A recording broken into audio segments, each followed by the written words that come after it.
Good evening guys. So ngayon guys, meron akong bagong i-update sa inyo sa ginawa kong solar setup. Bali, ito nga palang solar setup ko guys is magsi 6 months na sa akin nung ginawa ko ito.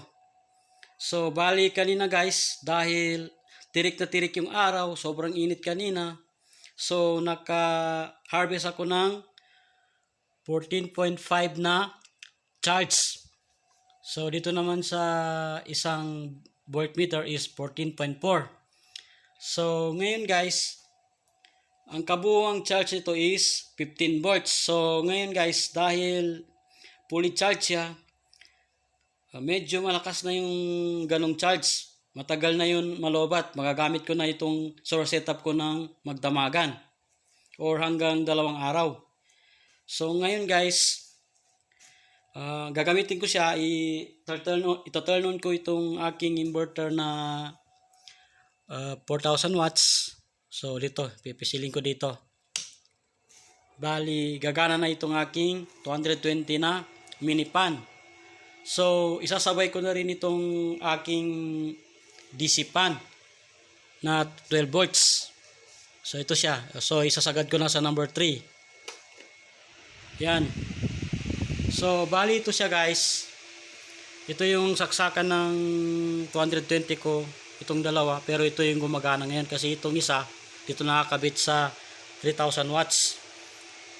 Bali, dito rin nakasaksak yung aking mini fan. So, ito naman yung saksakan ng aking 12 volts. Bali, itong 12 volts na to is may polarity yan. Kailangan hindi siya magkabaliktad dahil itong isa, ito yung saksakan ng kulay green na DC fan. Bali ito yung positive, ito naman yung negative. May kita naman dyan sa ano, na may, basta dito yung green ang ginawa kong positive. Tapos ito namang kulay blue is yan ang ginawa kong negative. So bali ito namang isa, yung kulay puti na saksakan is 12 volts din. Bali ganun din, positive saka negative. Hindi siya pwedeng magkabaliktad kasi baka masira yung mga DC fan ko. Kasi may polarity yan. So ngayon guys, ito turn on ko itong DC fan ko na kulay itim. So isasagad ko na rin sa high. Bali kumbaga ito yung number 3 niya. Itong high. Yan. Merong off. Tapos meron pa siyang USB na 5 volts para sa pagja-charge ng cellphone. So ito yung off niya, low. Tapos ito naman yung minimum. Ano ba yung min? Low. Basta siguro ito medium ito. Tapos high. So ipi-play ko na sa sagad yung high.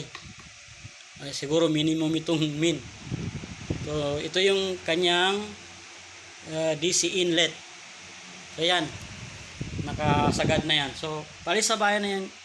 Guys, napakalakas ng charge niya. Tapos yung dalawa kong ilaw dyan na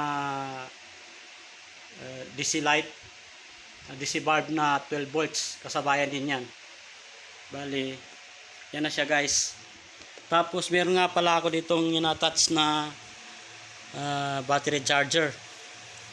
So itong battery charger ko is ginagamit ko rin, nakasaksak ito sa aking 220, pero minsan ko lang ginagamit yung 220 ko, pero ginagamit ko kapag nagcha-charge ako kasi binili ko ito doon sa palengke. Itong 12 volt charger ko na pang-repair ng battery. Ito is intelligent battery charger. So ginagamit ko itong 220 para paganahin itong aking battery charger. Supporting dyan, kahit na malobat siya paggabi is pwede ako mag-charge. So ngayon, hindi pa ako kontento sa 14 volts na ano ko. Naglagay pa ako ng battery charger para hindi siya kagad malobat, pero hindi naman niya nalolobat. Ginagamit ko lang yan para pang support lang. So pwede ko naman patayin yan, i-off ko na kasi fully charge naman yung battery ko. Pinakita ko lang sa inyo. So yan, naka-off na. So tanggalin natin ito. Tapos ito naman guys, yung mini fan na to, yung 5 volts na mini fan is para lang dyan, para bugaan yan ng hangin yan, para hindi masyado maginit. Pero anyway, meron naman siyang nakalagay na built-in na siya sa ano, na blower. Yan, may blower siya.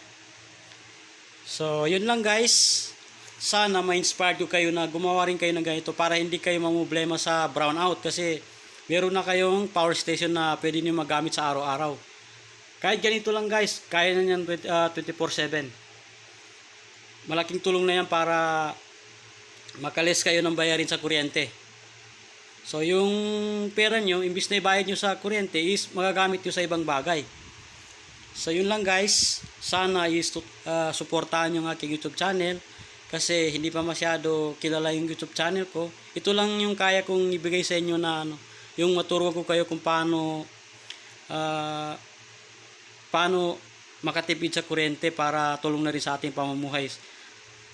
Guys, meron akong sakit na diabetes. Sana matulungan niyo ako na lumago yung aking channel.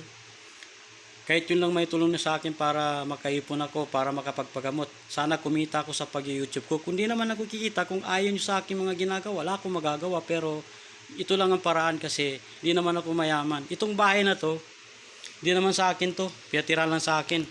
Bahay ito ng kapatid ko. Bali, ito na lang yung tulong nila sa akin kasi iniwan nila itong bahay na to. Ako na yung nakatira dito. Pero kung kukunin nila itong bahay na to, di ko alam kung saan ako titira, pero sana makakaipon ako para meron ako maipon na pagpapagamot para sa pagpapagamot ko sa akin diabetes para mawala na itong mga yan. Tingnan nyo guys, oh. Nasusugatan ako, yan. Di ka agad-agad nawawala kasi yung dahil sa dugo ko. Di naman ako kumakain masyado na matatamis, pero yan talaga, may mga sakit talaga na hindi naman natin sinasadya. Yan siya guys, diabetes yan guys, no? Mabaho yan. Totoo lang, sana maagapan ito kasi hiyang-hiya na ako sa ibang tao. Nandidiri sila sa akin pag nakikita nila itong aking kapansanan. Pero di man lang kasi, di naman kasi nahalata sa katawan ko kasi medyo mataba ako. Hindi nila alam, meron akong ginaramdam na sakit. So yun lang guys, sana masuportahan yung YouTube channel ko. Paki-like, share, and press the notification bell. And sana guys, magustuhan nyo man o hindi yung aking YouTube channel, sana kahit mag-subscribe lang kayo sa aking YouTube channel, okay na yun. Kung ayaw nyo sa mga videos ko, skip nyo na lang guys. Mag-abuse man lang ako. Sige, salamat. Yun lang po.